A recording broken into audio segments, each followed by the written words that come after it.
Hello, good afternoon, and good day to everyone. I hope everyone can hear me. Hi, my name is Juki, and I'm the Executive Director of CARI. We are most delighted to welcome all of you to today's webinar, wherever you are. CARI Briefings, How Can ASEAN Bounce Back? China's Economic Trajectory and ASEAN, with our senior fellow, Ms. Pauline Loong, who is joining us from Hong Kong. Pauline is an award-winning policy risk analyst specializing in China's broader political economy. She's also very sought after by international media such as CNBC, Bloomberg, Al Jazeera, and etc. So we're very privileged to have her joining us today. Now, before we start, I would also like to inform you that we have another CARI Briefings next week at the same time, but this time with Mr. Paulo Vergano. He is also our senior fellow. He will be discussing how ASEAN can bounce back as well, but through a trade and institutional perspective, drawing comparisons with the experiences of the EU.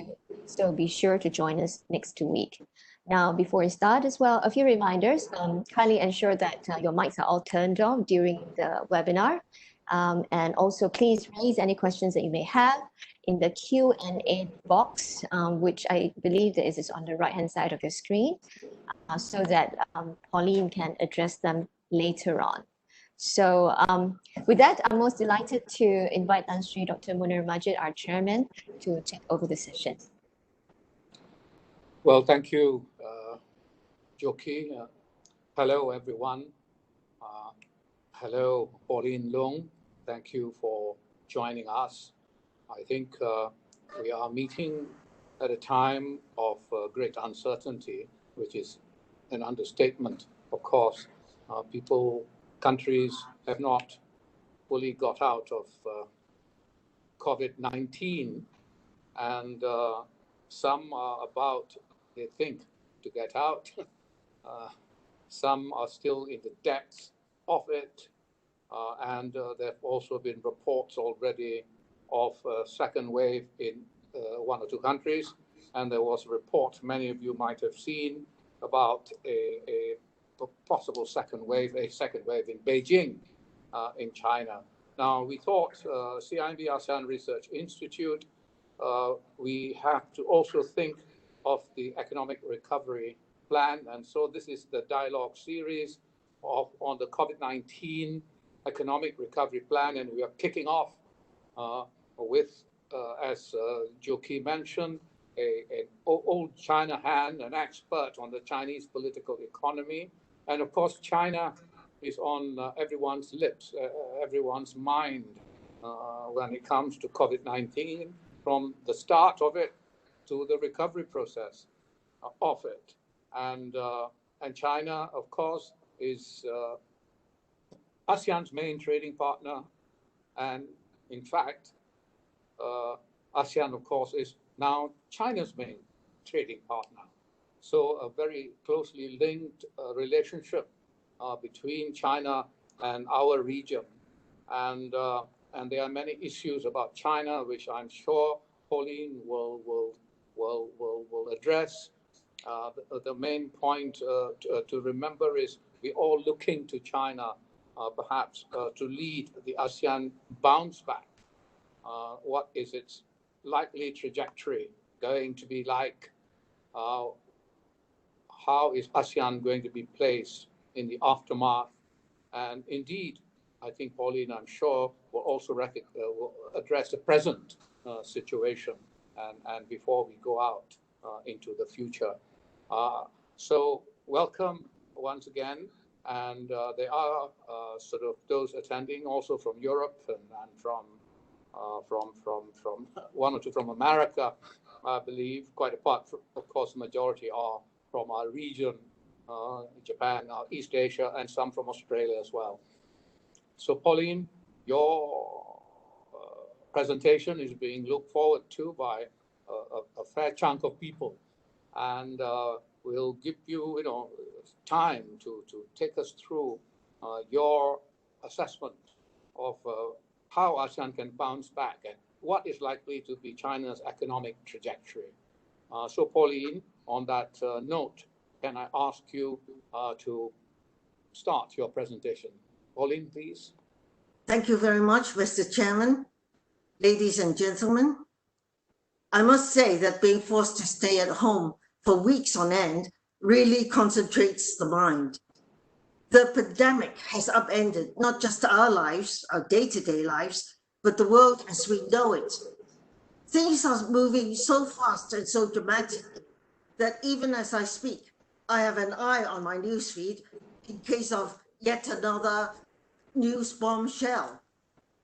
I'm talking not just about developments on the health front, such as the new outbreaks in the Chinese capital, but also the latest impact of the global lockdown on business operations, and if you've been reading newspapers, the ongoing drama in the political world. The pandemic is sharing the front page with the angry racial protests in the United States and the direct imposition of a national security law on Hong Kong by China's legislature. Now, both developments could have far-reaching consequences or not, depending on how things play out. But media headlines notwithstanding, these complex issues have no direct bearing on how ASEAN businesses should position themselves in a post-pandemic world, which is my topic today. I will be focusing on three key areas. And if we could have slide number 1, please. I will be discussing the economic outlook for China,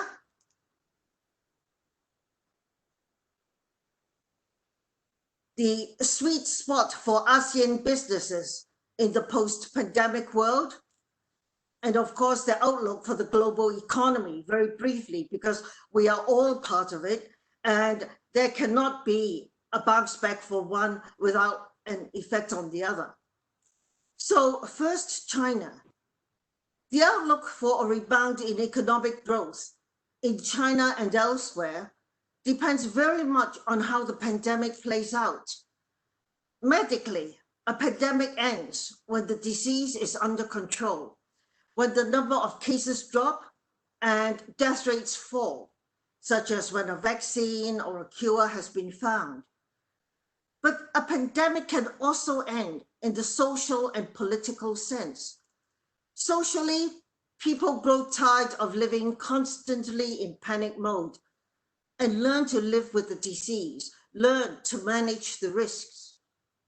And politically too, governments can decide that the economic cost of a lengthy lockdown is too high and opt for resuming economic activity. Now, this is particularly true in countries where the choice for too many people is between dying of the infection tomorrow or dying of starvation today. China has already started to unwind its measures to contain the pandemic. But simply allowing people to go to work, go to school, go shopping, does not mean that Chinese growth will automatically get back on track. When and by how much the economy recovers depends not just on what's happening in China itself, but what's happening in other countries, on the containment measures taken or not taken by other governments within their borders. If I could have slide number 2, please. The talk is of deglobalization, but the reality is that economies remain tied to each other, however reluctantly. We are all shackled together. Goods may be rolling off China's newly reopened assembly lines, but those goods won't be leaving the factory gate if they can't be delivered because of transport shutdowns in other markets. And they certainly won't be leaving the factory gates if buyers can't be found. Don't forget Sitting at home all day without an income while paying medical bills is not conducive to spending money and buying other stuff. So if the rest of the world is operating at half capacity, then no matter how quickly China resumes production, its economy will still struggle. Nor will China's much vaunted domestic demand be coming to the rescue. First, Chinese domestic consumption itself has been a casualty of the outbreak. Urban retail spending plummeted 9.5% in the first 3 months. Second, domestic consumption as an engine of growth for China is often misunderstood. Consumption as a share of Chinese GDP has indeed been rising. And the argument is that because the consumption share of the economy is big and growing, it must therefore be replacing investment and exports as the top, or perhaps even the only engine of growth. But size, as we all know, is always just part of the story. The strength of consumer spending in driving growth is the result, not the cause, of a productive, healthy economy. Efficient investment and productivity generate the wealth that spurs the consumption, that in turn spurs investment in a virtuous cycle of growth. To argue that consumption alone drives economic expansion is like saying a farmer can produce more food by eating more. Well, don't take my word for it. Look at what the numbers say about consumption. In 1962, Chinese private consumption accounted for 71.3% of the economy, an all-time high. But that did not boost growth. In fact, output that year contracted. GDP shrank 5.7%.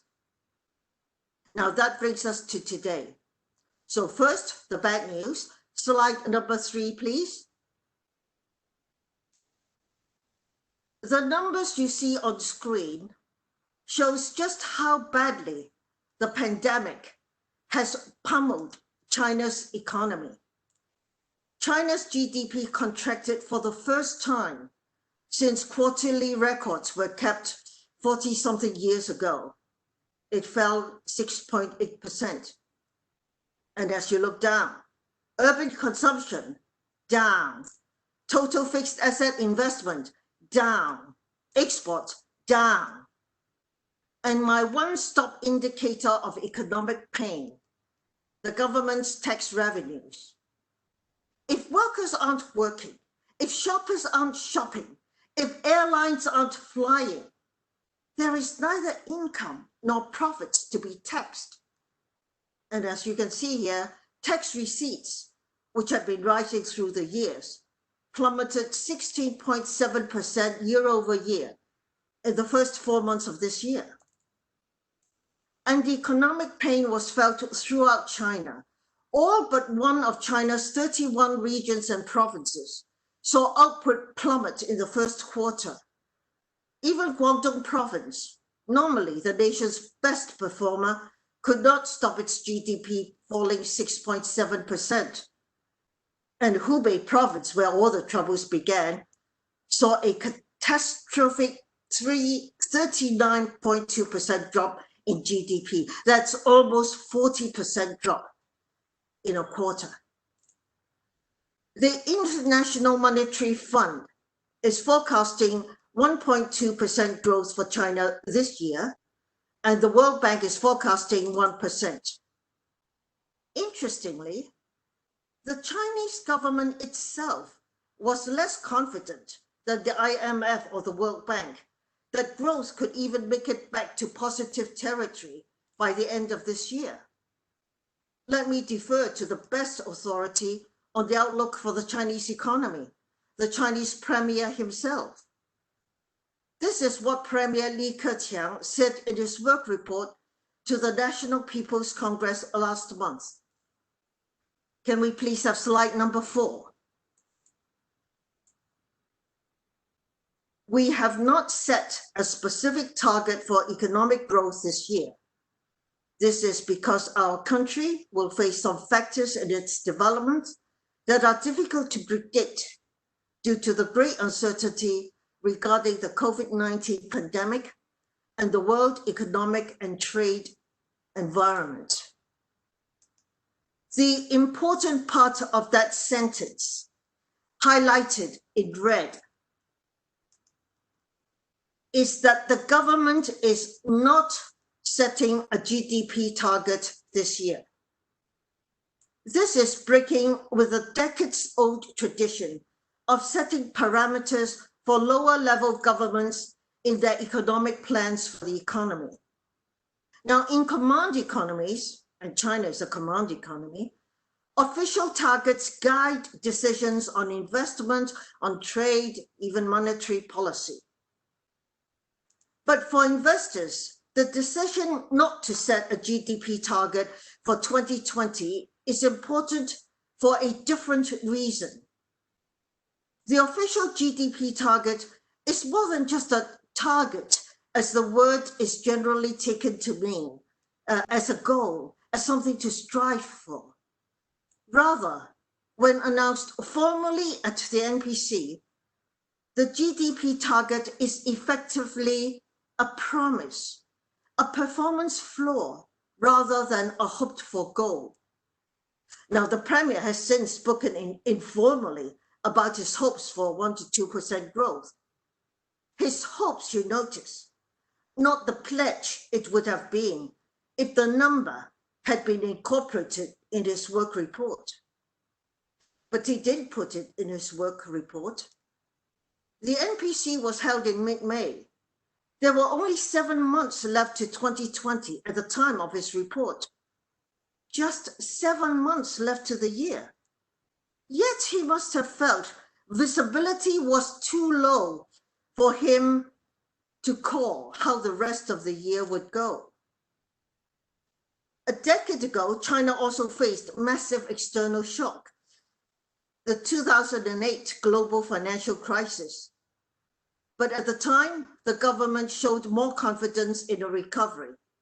It set a growth target of 8% for 2009. As expected, the economy did even better. GDP came in at 9.4%. Oh, just as a background, for those of you unfamiliar with the Chinese system, the NPC is the national legislature which meets once a year to rubber stamp the government's report to the nation on what it did last year and what it plans to do for the coming year. It's called the work report.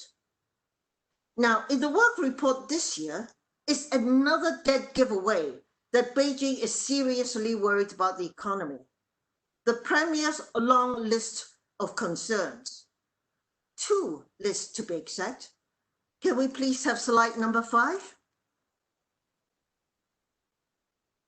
Here on screen is the first list, the 6 areas with the highest policy priority: employment, people's livelihood, development of market entities, food and energy security, stable operation of the industrial and supply chains, smooth functioning at the community level.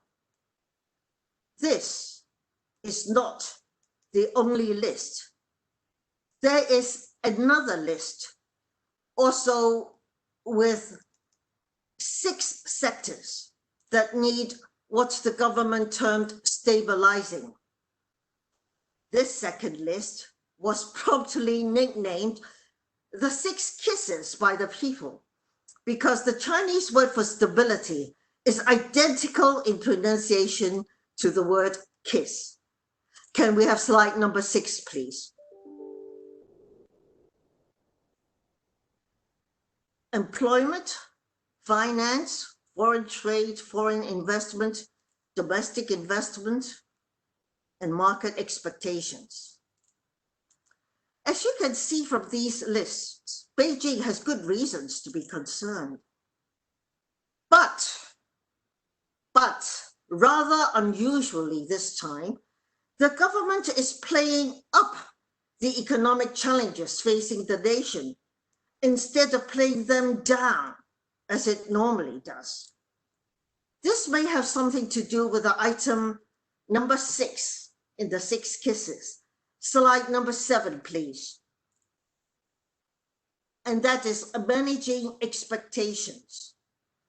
By emphasizing the many areas of the economy that need fixing, Beijing is dampening expectations of a quick rebound. If growth this year tips into the negative, markets will take it in stride, as the poor performance would have been factored in, it would have been within expectations. There would be no mad rush for the door by frightened investors. If, on the other hand, growth manages to eke back into positive territory, everyone with exposure to China will be congratulating themselves. So dampening expectations is a PR win-win. Now for the good news. If we can have slide number 8, please. My advice is forget 2020, watch 2021. The reason businesses can forget this year is that, well, we're already halfway into the year, so chances of a meaningful recovery for the Chinese and for the global economy in the remaining months are, well, slim to nil. This has nothing to do with a GDP number.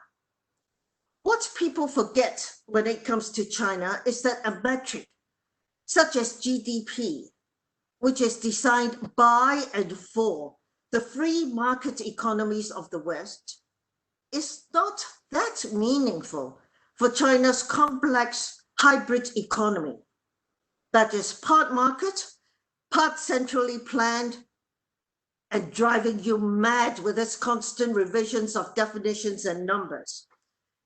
And the revisions are not just tweaks. As an aside, only in November, China's Statistical Bureau revised 2018 GDP. Apparently, they had undercounted national output by an amount equivalent to the entire economy of Vietnam, more than $250 billion US. Somehow, the guys at the Statistical Bureau had missed 270 billion in the first round of counting. Well, I tend to take what you might call the low-tech approach, engaging profit opportunities in China. I don't believe in reading too much into numbers, especially the monthly ones with their seasonal distortions. Data out only yesterday, for example, showed that state-led infrastructure construction jumped in May, pushing up growth in fixed asset investment and industrial production, and growth in services activity turned positive. And now that's great for media headlines, but what does it actually mean for profit opportunities? The economy has been under lockdown for months and it's only just reopening. Its major markets, such as the US or the EU, are either still in lockdown or only just stumbling back into activity. People in China, in the US, in Europe, people everywhere are worried, uncertain, not spending money, not making investments, not making widgets. A return of confidence takes time. This means money-making opportunities in the China market are likely to be slim in the next few months, even though it is the only major economy that the IMF and the World Bank predict will achieve positive GDP growth this year. And even though Chinese numbers in the coming months may launch headlines about a miracle recovery. But the real turning point in terms of business opportunities in China is 2021. If we can have slide number 9, please.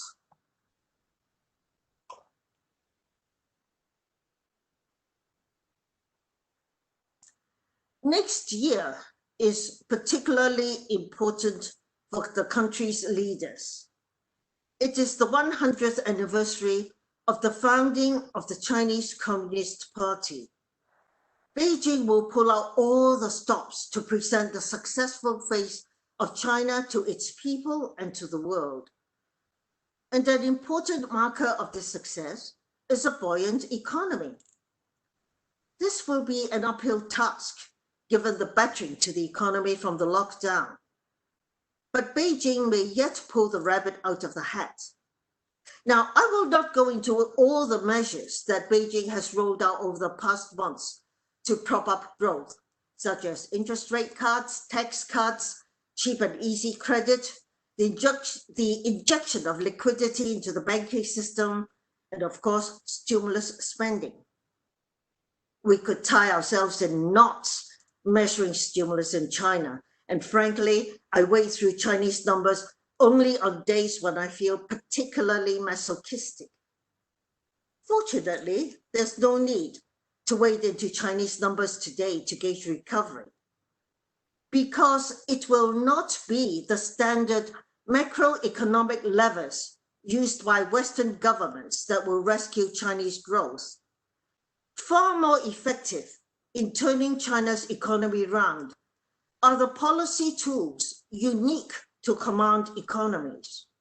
For example, Beijing can and does tell banks which sectors to lend to and which non-performing borrowers are deserving of loan forbearance.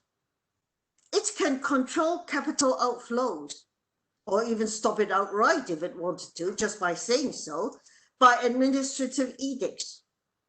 It can set up positive and negative sector lists for investment, for trade, for loans, for just about everything. But even more important are the subtle pressures it can bring to bear on corporates to do the right thing by the nation on commercial issues. Multilateral institutions have great expectations for next year for China. The World Bank is predicting 6.9% growth for 2021, and the IMF is expecting an impressive 9.2%. Given the political imperative for a good show next year, I'd say the odds are very good for a robust rebound. But note also that growth is expressed as a percentage, a relative number involving a numerator and a denominator. The smaller the size of the economy this year, the lower the denominator for calculating next year's growth rate, and the higher, therefore, the resulting percentage, even if the numerator is unchanged. So, to repeat, the odds are good for a recovery in China's GDP next year. But what does all this mean for ASEAN? Well, this brings us to the second part of my presentation. Could I have slide number 9, please? ASEAN sells itself short. I will say that again, slowly and with feeling. ASEAN sells itself short. I don't really need to tell you the many advantages of your region. You have young demographics. You have the world's third largest labor force. You have a potential consumer market of 650 million people. 650 million. This is larger than either the EU or the NAFTA trio, US, Mexico, Canada. And in that huge consumer market is a growing middle class, which points to rising high-end consumption. You also have a huge home card to play. The region's combined output last year added to more than 3 trillion, making ASEAN the world's 5th largest economy. And you are your own best market. Let's start with trade. Can we have slide number 10, please?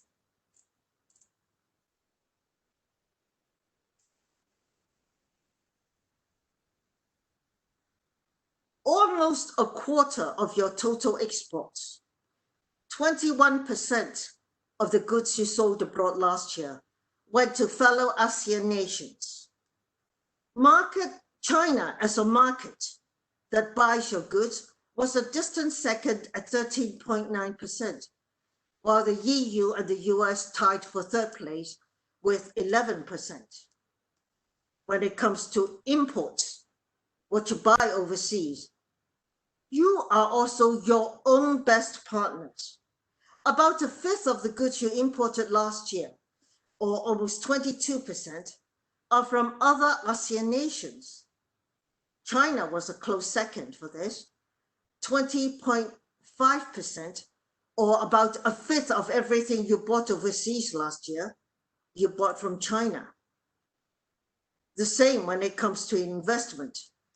Slide number 11, please. The bulk of FDI flows to ASEAN nations in aggregate comes from other ASEAN nations. You are the top provider of investment dollars to each other. In 2018, investment from within the ASEAN group accounted for 15.2% of the region's total FDI. Compare this with FDI from the EU at 14.2, Japan 13.7, China 6.5. And this is just about the economy. You also have geography going for you. You sit on top of the world's busiest shipping lanes, and you have some of the richest mineral and oil deposits in the seabed off your coasts. And despite your current pain, you are likely to survive this pandemic better than many other parts of the world. ASEAN as a group entered the crisis in relatively good economic shape. Your banks were mostly well capitalized with low levels of non-performing loans, and you have adequate levels of foreign exchange reserves. That means any currency pressures that arise should be manageable. At the moment, of course, things are looking a little grim. Some of you are facing an outright recession this year, while others might just narrowly avoid an economic contraction. But longer term, and I don't mean in 5 or 10 years, but more like next year and the year after, the outlook is very positive. ASEAN has hit a sweet spot amid the turmoil rocking the world. The change in risk perceptions worldwide is driving structural shifts in international trade and commerce. And the main beneficiaries of these shifts is ASEAN. 3 developments in particular play to your strengths. Let's take a look at slide number 12, please.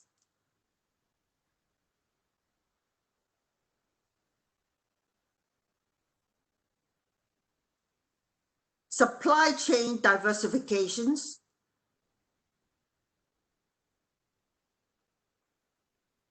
investment, and manufacturing. And I will go into them one by one. First, supply chains. Well, by now that's an old story for all of you, but the pandemic is giving it fresh impetus. This region has been and will continue to be a main beneficiary of the growing trends in supply chain diversification and the relocation of manufacturing from China. But just to mention the word relocation, and the knee-jerk reaction is to link it to the US-China trade war. Well, not everything is about that fight. People forget that moving manufacturing out of China began long before the pandemic, long before the trade war. Chinese manufacturers were themselves relocating from China as costs rose and as China itself discouraged low-end production, preferring investment from high-end manufacturers. Diversification is also about CEOs relearning one of the first lessons in business school, known formally as don't put all your eggs in one basket. Multi-sourcing is really about sensible risk management, about good business practice, and the wisdom of regionalization, of minimizing the distances between suppliers, factories, vendors, and consumers has never been more apparent than in the last few months.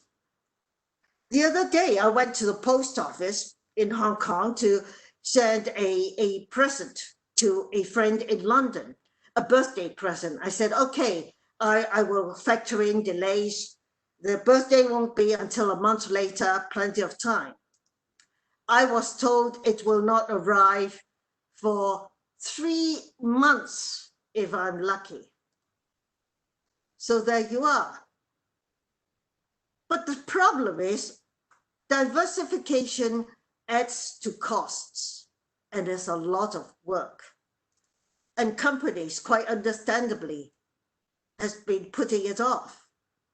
Why would a CEO choose the more expensive option of diversification, as well as do the hard slog required in finding, pre-qualifying, and onboarding a bunch of new supplies in different geographical locations? I'll do it next year, he says. No rush. Well, as the saying goes, things are fine until they are not. Well, things are not fine, not anymore. Big multinationals are already moving towards a more regionalized approach to their supply chains, keeping them contained as much as possible within each geographical market. These structural changes will remain long after the pandemic. For companies seeking alternative locations for their new risk management strategies, ASEAN beckons. And American companies are not the only ones looking to set up in ASEAN hubs. Japan has earmarked $2 billion to help its companies shift production, and companies from South Korea to Taiwan, they are also looking to restructure their great Asian value chains. And these relocations bring more benefits to the destination country than just jobs and export incomes. Manufacturers moving operations often bring new technology and smart automation. Many will also bring with them new buyers and new markets. The knock-on effects on other industries can be substantial. Let's take a look at slide number 13.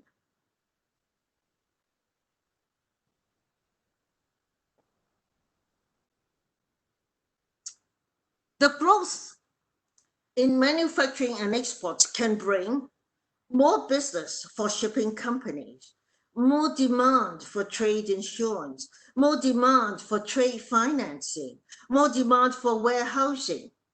Business-related travel will increase as business meetings become more frequent, meetings to secure orders, negotiate prices, inspect factories. There will also be a general upgrading of the workforce as local workers gain from exposure to technology and new production processes.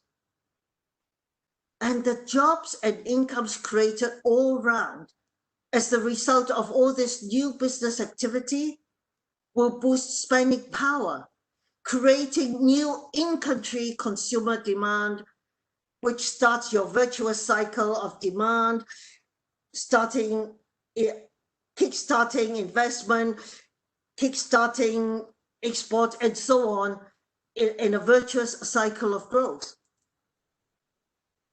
Let's now look at the second development in the ongoing structural shifts in international trade and commerce that play to ASEAN's strength: investment. Can we have slide number 14, please? As geopolitical change continues to transform global markets, ASEAN's latest attraction is its perceived neutrality as an investment destination.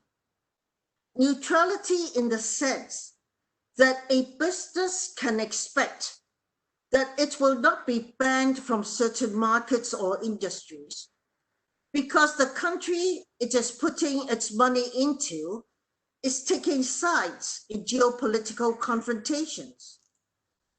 And ASEAN is, so far, perceived by and large as neutral. This perception has helped boost foreign direct investment into ASEAN. I think it is an accolade to the region's business savvy that its FDI went up last year, even as global levels flatlined. And this growth comes in the midst of more than a year of escalating tariffs, much shouting and threats of sanctions between Washington and Beijing, plus an ongoing pandemic and high levels of anxiety in business communities the world over. Let's take a look at slide number 15. ASEAN attracted a record 177 billion in FDI last year, surpassing China, which took in only 140 billion. More investment money, I believe, will be looking for a home as the technology squabble between the US and China heats up and reshapes industries affected by the change, such as the semiconductor sector.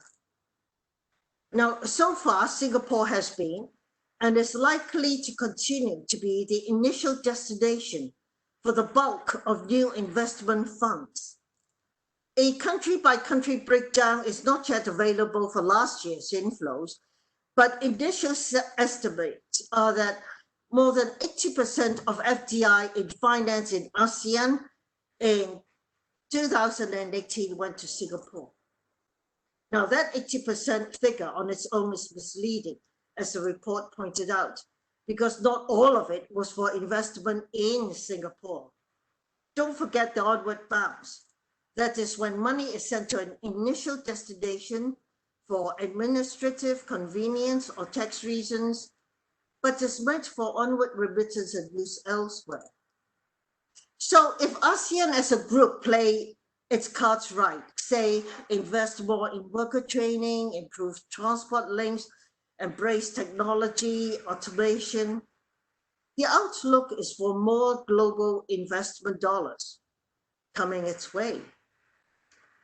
Can we have slide number 15, please?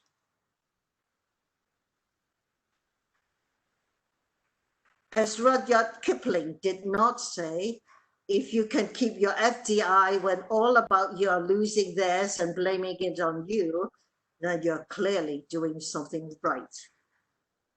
And now, let's turn to the third development in the global trend in diversification.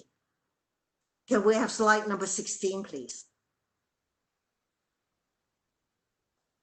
China +1. Diversification and relocation means spreading risk, not relying on only one supplier in one country for what you need. What it does not mean is that China will no longer be in the picture. That's a huge misconception driven by news headlines. China is still very much in the picture, but the China-only model is being replaced by new strategies, such as the China +1 model. The idea is to diversify China operations by adding another location in Asia. So it could be China plus Vietnam, or China plus Indonesia, or China plus Malaysia. This strategy reduces operating costs, diversify workforces and supply chains, and could even increase access to new markets. It also minimizes exposure to supply chain disruption, currency fluctuations, or tariff risks. Businesses can quickly scale up in one country if market operating conditions deteriorate in another. You have a choice. Vietnam has been for some time the +1 for multinationals transitioning out of China. and this was long before the trade war, low value and labor-intensive work in industries such as garments and footwear had been moving quietly over the border to Vietnam and Cambodia. Nike, I believe, has been in the country since the mid-1990s. Reducing reliance on one supplier is just one of the advantages. A +1 could also offer new markets. On top of the ASEAN-wide trade agreements, each member nation has its own bilateral agreements.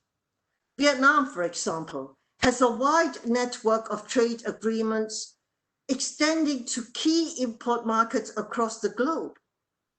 In fact, it is among the best that manufacturers will be able to find in a country at this point on the value chain. Only last week, Vietnam finalized a free trade agreement with the EU. This gives Vietnam duty-free access to the EU market for 71% of its exports. That's a huge attraction. I am convinced that the +1 model, and in time perhaps a +2 model, will be the future of manufacturing investment in ASEAN.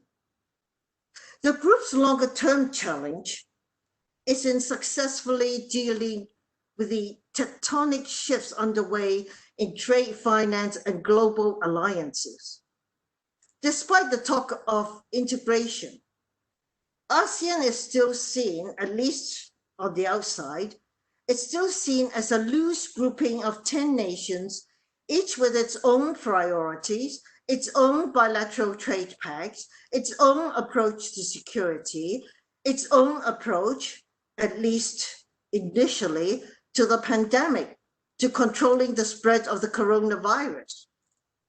As individual players, ASEAN member nations have very little standing, virtually no clout in negotiating with the big boys.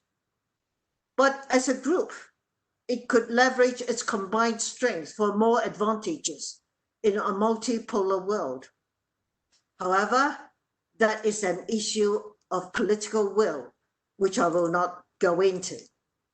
So let's now turn to the final part of my presentation, the global context. Global economic activity has collapsed. The consensus is that the world is facing the worst recession outside of wartime in 100 years. The latest data shows that the two key gauges of global trade and manufacturing activity are deep in I can't pronounce that word, deep in negative terrain. Manufacturing and services activity plummeted to a record low in April, and new export orders PMI also tumbled to a record low. But there's really no need for a bucket load of numbers to tell us what we all know, that the world is in deep trouble. The real question is, and can we have slide number 17, please?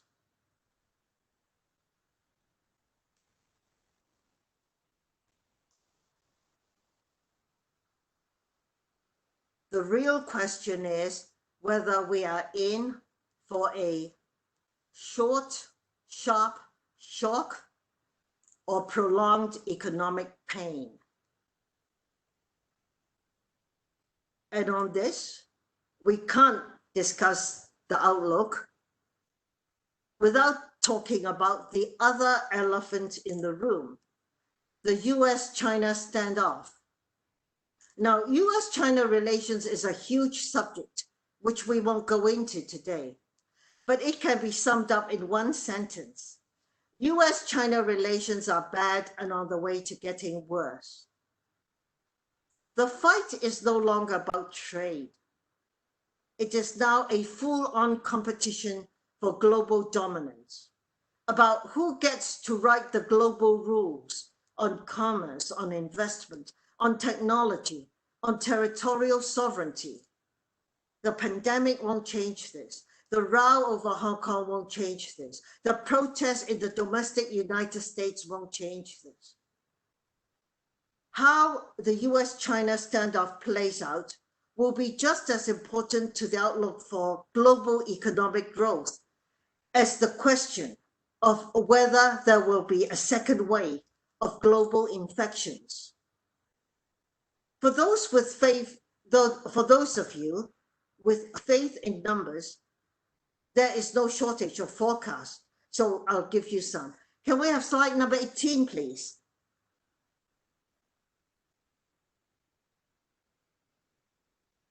That is the IMF giving projections on all the economies in the world.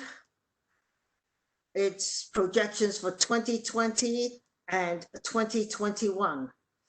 You will notice here that China is the only country that is in the black, that the IMF believe will make it into positive growth both this year and the next.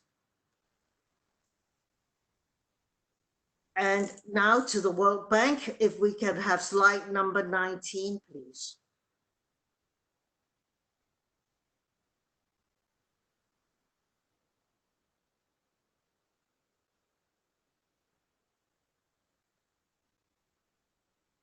So again there, you will see that China is the only one that the World Bank reckons will make it into positive territory both this year and the next. But how meaningful are these numbers? The various forecasts are based on multiple level assumptions. An assumption based on another assumption, based on yet a third assumption, each with their respective butterfly effects. Take out the numbers from all these scenario forecasts, and you'll be left with words that are less than reassuring, as you will see in this next slide. Can we have slide number 20, please?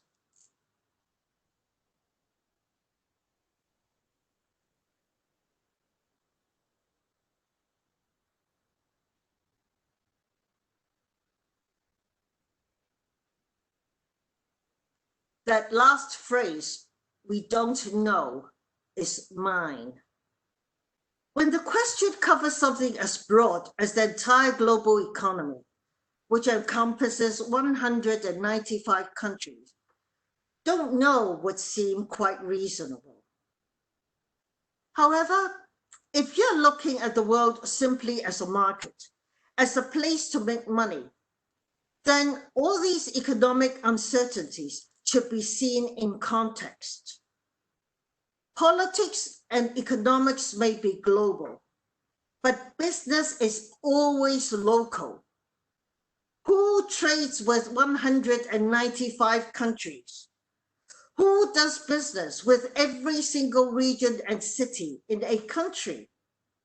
The profit opportunities in, say, Shanghai are very different from that of Nanjing, and definitely very different from Wuhan. Businesses looking to benefit from the China market should focus on the specific risk and opportunities of the city or cities or region or country they're trading with or investing in, and leave the broad brush observations to politicians and headline writers. Now, before I wrap up, I would like to take this opportunity to make a very quick observation on how markets have been evaluating China. A tendency is to see China and the Chinese economy in black and white. Media reports certainly encourage this approach. The perception is either that China is going to rebound quickly from the effects of the lockdown and go on to continuous expansion and world leadership, or that it is facing huge structural imbalances in its economy, weighed down by debt, and therefore will implode and go back to the Stone Age. the real world is not quite so simple or tidy. Truth is often perched precariously on an ever-shifting continuum. I hold an popular view that the Chinese economy is much less robust than die-hard China bulls would have investors believe. I think that the slowing growth in recent years are due to structural, not cyclical factors. But this does not lead me to conclude that the Chinese economy is about to implode. People forget that China, as I keep saying, is a command economy. The government has tools to gather and divert resources and constrain economic behaviors in ways that liberal governments elsewhere can only envy. The collapse and disorderly unwinding of markets when investors lose confidence, rush to sell off assets and seek a quick exit, does not happen in the People's Republic. The only condition under which it will have a so-called Minsky moment, if there is total collapse of civil order and the government is no longer able to govern. Were that to happen, the economic outlook would be the least of anybody's worries. China faces many problems, but the Western-style Minsky moment is not one of them. And with that, I hand the floor back to the chairman. Dr. Munir, all yours.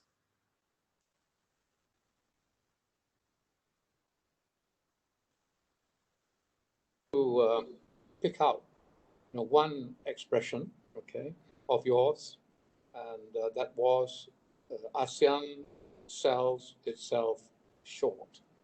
Now, tell me about it. We've been talking about this among ASEAN businessmen and among joint business councils from the EU and from America, Australia.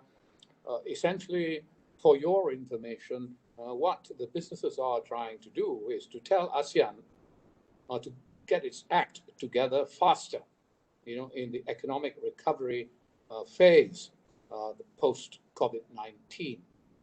We have proposed to the ASEAN economic ministers that the pace of decision-making in terms of the integration of the ASEAN economies is not acceptable, and the pace of action that must be needed for the recovery of ASEAN economies post-COVID-19 needs a faster decision-making engine. You mentioned the lack of political will, and we've asked, for the setting up of an ASEAN high-level commission comprising decision makers who can actually act and decide at that level.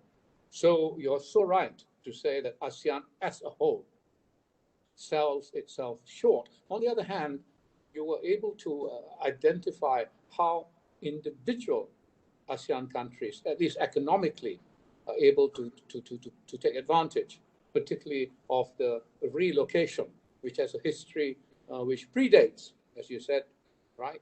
Predates even the China-US trade war.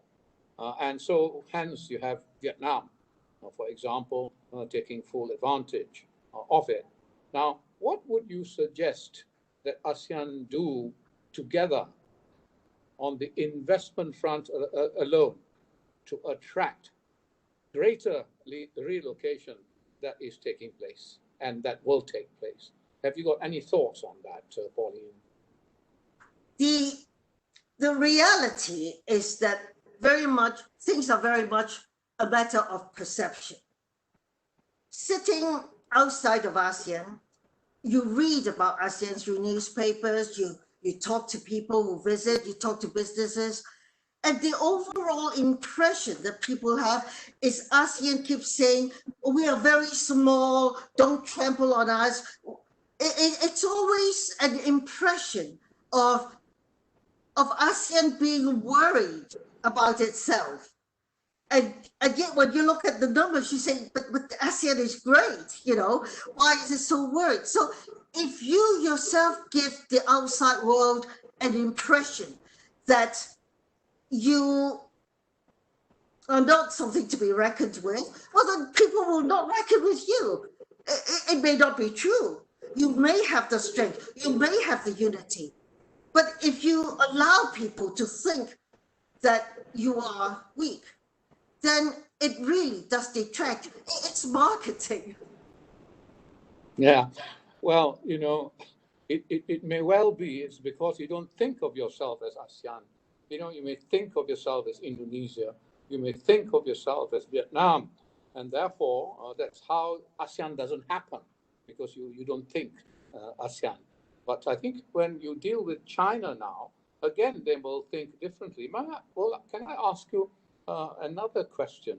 I mean, intriguingly, you said forget about 2020 and look at 2021. Yes. And you also said, and don't forget, that China is a command economy. Yes. And 2021 is such an important year for the Yes. Chinese Communist Party, its centenary.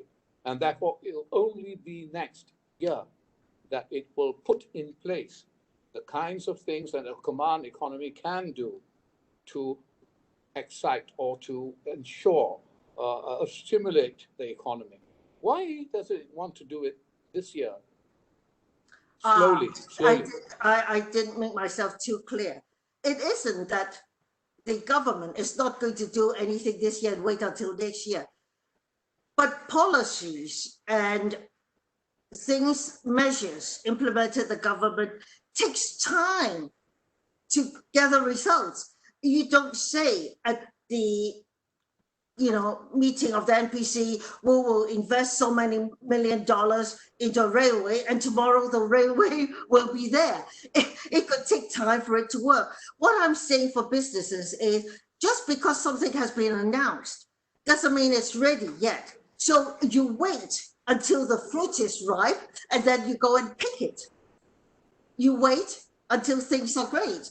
Right now, they're just only starting to do things, to gather everything together, to work out strategies, what is the best thing to do. Well, now is the time for you also as a business to work out your own strategies and do your own scenario forecasting. And I think to say because of 1 month's numbers or 2 months' numbers that, okay, my counterpart in China is now ready to buy lots of stuff from me, I think that's jumping the gun. Okay. Another term that you use, which I also found very attractive, is that the world globalization you're talking of is not about to disappear or be reversed quickly. And you use the term, we are all shackled together. Okay, we all shackled together. Is this something that is comfortable, being shackled together? Would it result in a lot more friction, in relationships, because we are shackled together? We can't escape. We want to escape. It'll take time to escape. It'll take time to build new supply chains. It will take time to relocate, etc., etc. Are we moving away, nevertheless, despite the fact that we are shackled together, from being shackled together? I did use that word carefully. There is a lot of reluctance to be shackled together. But the fact is that you can't escape it. And there will be friction, and we're already seeing a lot of friction globally. But just like people learn to live with a pandemic, I mean, you can't spend the next 4 years locked down in your house. So you learn to manage the risk, you learn to live with it, you learn to live with globalization. And then you adapt it in a way that works for your people, for your country. Because there's no way we are all going to go back into the old days where it takes 365 days to sail from one port to another. We are all shackled together. And the sooner governments and people accept that reality, the sooner they will be able to work out, well, how can we get the best out of it? Thank you.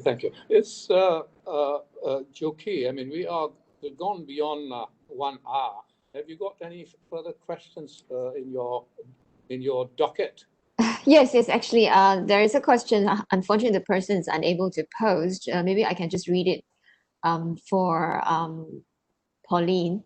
This came from someone by the name of Cici. It says, given that the E&E are probably the biggest industry for Malaysia or some other ASEAN countries when it comes to trade with China, because we are part of the supply chain, how would you see the change in dynamics when US or European E&E companies start relocating the plants like Hong Hai or TSMC, the Taiwan chip company, setting up plants in the US? I'm not sure whether you have any views on that. That's what I got. Actually, that is a technical question because you actually have to understand the industry and understand the specifics related to that industry. And I'm afraid I'm not qualified to give an answer to that one. Anything else, Yuki? That's the only question I received. So because I don't see any more up here, I think if there is none, what I'll do is before saying thank you, I think what Pauline described to us, very important description of fact, as she sees it, is that China is coming out, but not yet. But it'll come out next year. And the numbers that she gives, whether World Bank, IMF, are positive, that even this year, China is still positive in terms of growth. Therefore, China is still in business, and China is going to move on. Even the point about the growth of whatever 9% or 6.9% is going to be based on a growth of about 1% or so this year. So it's going to be there, and it looks like a good prospect. That's point number one for markets, for consumption later on in 2021, for ASEAN to think about and work together with China to penetrate those markets. Now, the second point is the relocation will still take place, including by the Chinese themselves. And if ASEAN offered itself as one market, offered the investors one whole ASEAN market for them to be investing in, which they can sell at, we will do quite well. The problem with ASEAN, as you say, ASEAN sells itself short and doesn't offer the true prospect or doesn't realize the true prospect of ASEAN. So I think we come back to, China is going to find its way out. China is China. But ASEAN still is not really fully realizing its potential. And it's a sad thing. So when we talk about how can ASEAN bounce back, given the economic trajectory of China that you've described, a hell of a lot of it depends on ASEAN getting its act together. And I think that's very evident from what you say. I hope that's quite a fair reflection of a kind of conclusion one can make from your address. May I, in conclusion, Pauline, thank you very much indeed for your time and for sharing your knowledge, your thoughts with us at this webinar. On that note, I'll wrap up this CARI Economic Recovery Plan dialogue series for today. Thank you and goodbye, everyone. Goodbye. Yeah, thank you very much. And we hope to see everyone next week, same time on Tuesday. Thank you, and thanks for joining us. Thank you, Pauline. Thank you, Pauline. Thank you.